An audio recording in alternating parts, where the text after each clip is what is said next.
Welcome back. If it is joining us, you're watching the news at 10 live on Channels Television. A reminder of our top stories. International Committee of the Red Cross makes passionate appeal for the release of aid workers still in custody of terrorist group ISWAP, less than 24 hours of the deadline given by the group to the federal government to meet its demands.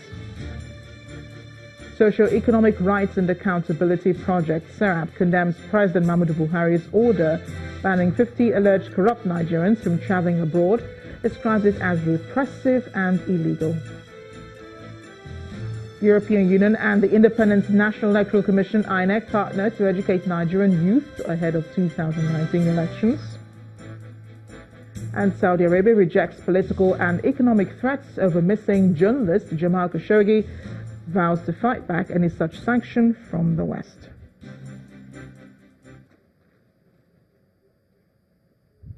ChannelsTV.com has more information for you, and on YouTube.com/channels where you can watch our videos.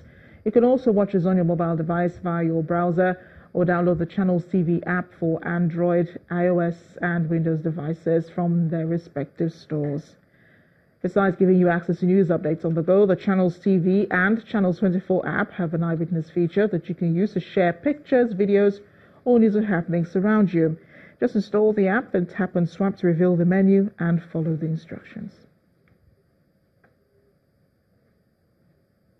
In Nasarawa, north-central Nigeria, the state governor Tanko Almakura has assured that the All Progressives Congress in this state remains united in spite of the challenges faced by the party during the primaries.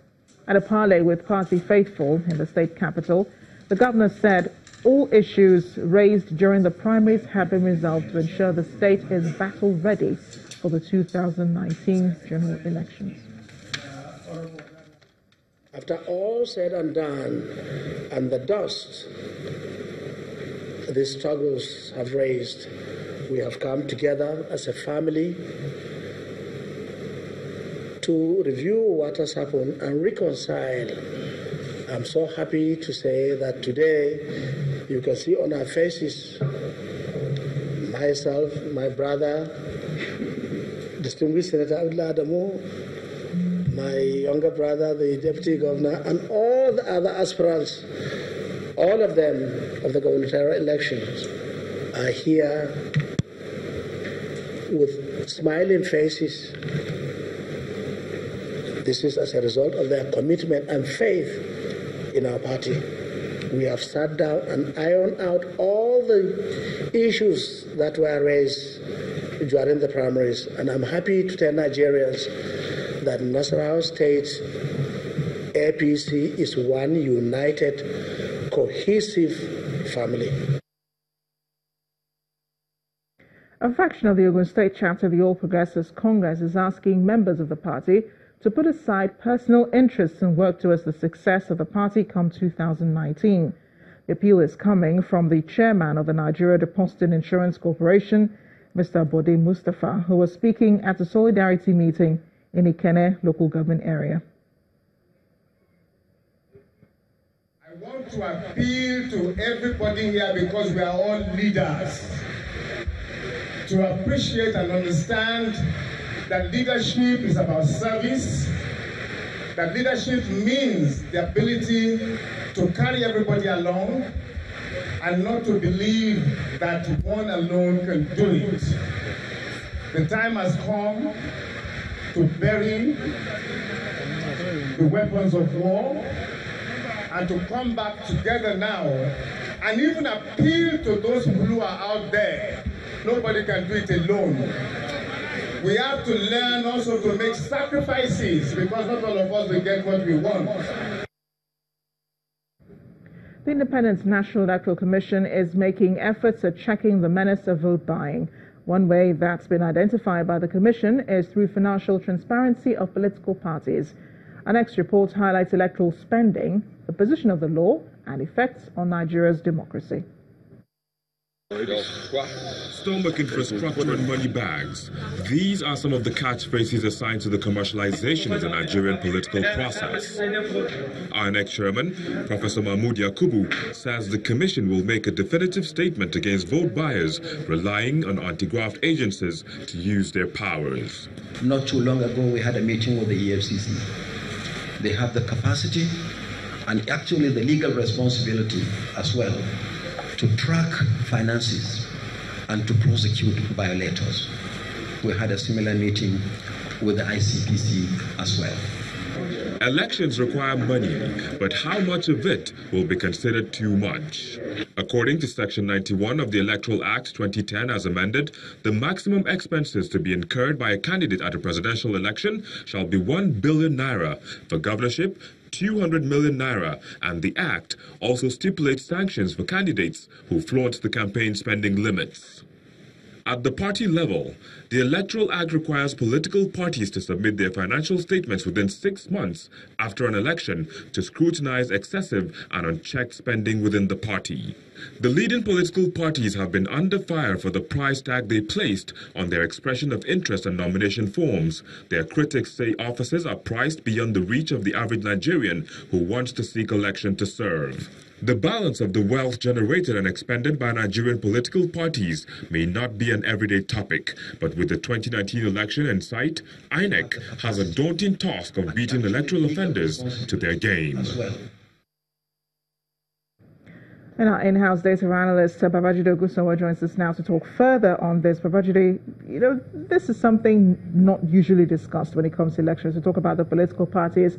They talk about, the areas that they're going to reach. We talk about, nobody really talks about how much is really spent, during the elections. So will the Independent National Electoral Commission be able to stop candidates spending above the approved limits for the election? You just talked about nobody talks about it. And why?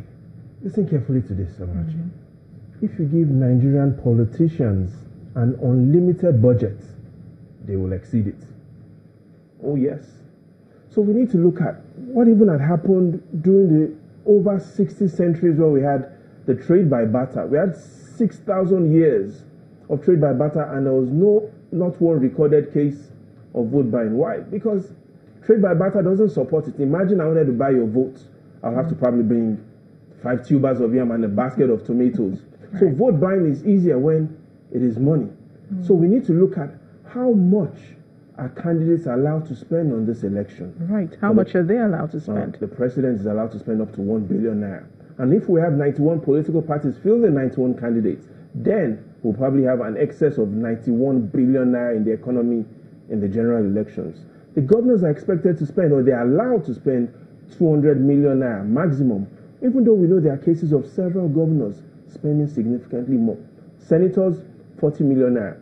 And so even if we want to manage and monitor election funding, one way is to look at how much have the state governors earned. And the evidence shows from May 2015, when this government came in, till August, the states have collected 5.8 trillion naira margin.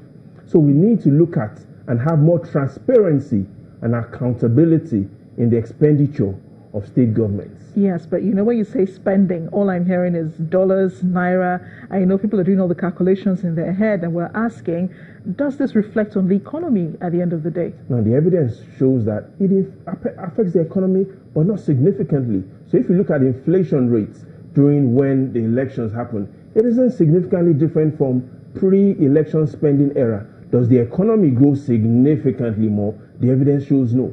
So we need to ask ourselves, with all of these dollars and monies, why isn't the economy growing faster? Now, there are 3 reasons why. Okay. The first is a lot of those monies go into companies that already have idle capacity. And I'll make it practical. If you were a printer and I gave you the contract to print me posters, because you already have the equipment and those equipments have been lying idle, you wouldn't buy new equipment. So what you buy will be more raw materials. And so we don't see a lot of new spending on equipment. Neither do we see a lot of spending in other sectors of the economy. A lot of money indeed goes to media spending, TVs and radios. And we know there are very few TV and radio stations that these politicians are interested in.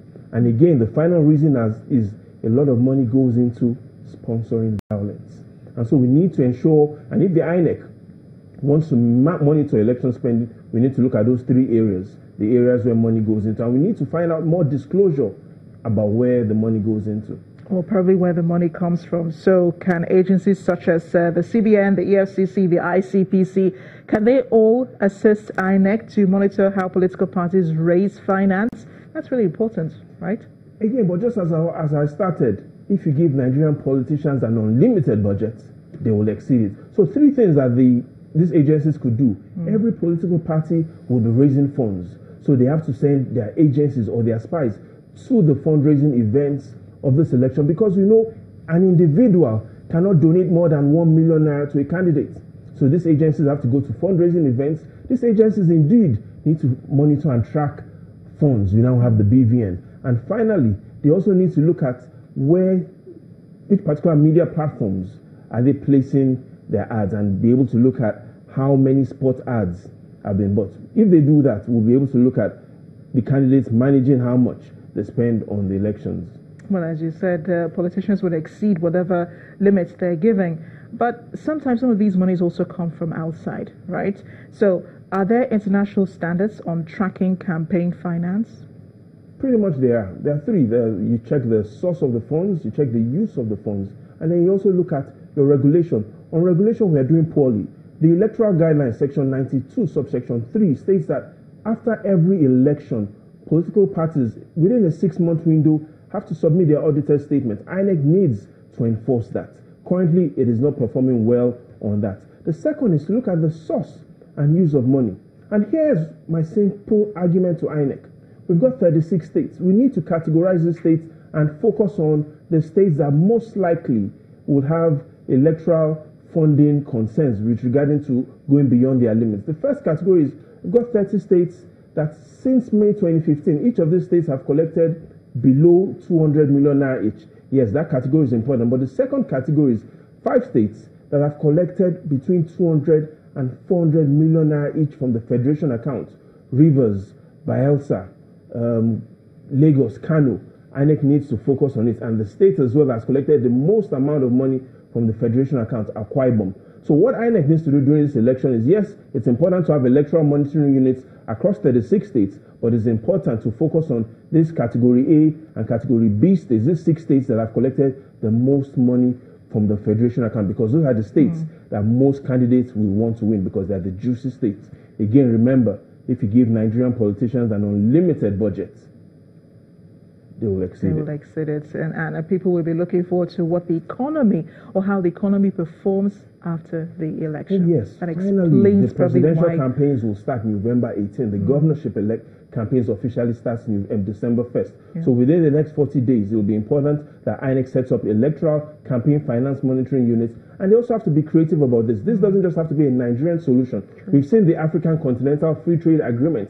INEC needs to also speak to other agencies within Africa. So we should also have the African Campaign Finance Agreement, whereby other African countries sign an agreement to ensure we monitor campaign finance in this country. Bajide, it's always very interesting talking to you. Thanks a lot for joining us. I wish we had more time to chat a bit more. Oh, surely don't exceed your budget on time today. Right, true.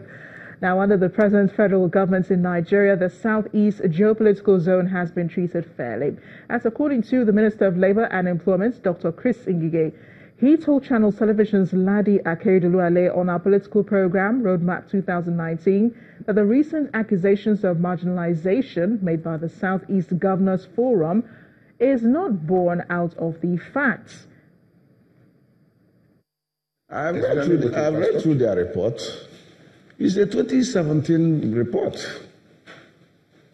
2017 survey, early survey, that they are now pushing forward. I mean, the projects that Chief Lai Mohammed referred to did not include all the erosion jobs being done. There is a direct intervention by Mr. President through the Ecological Fund Office. And at every session of the award, the Southeast is benefiting. At least I know Anambra, my home state, have benefited about 3 times. And the jobs are going. The Sukuk bond project. You have Enugu Lobanta. which is stage 1, yes, phase 1 of the Enugu-Port Harcourt arterial road, federal road, trunk A road. You have Lopanta to Umuahia Tower in Abia State. Yeah. You have Umuahia to Aba rail crossing in Abia State. Then you have Aba into Port Harcourt. So you can see what the South is getting.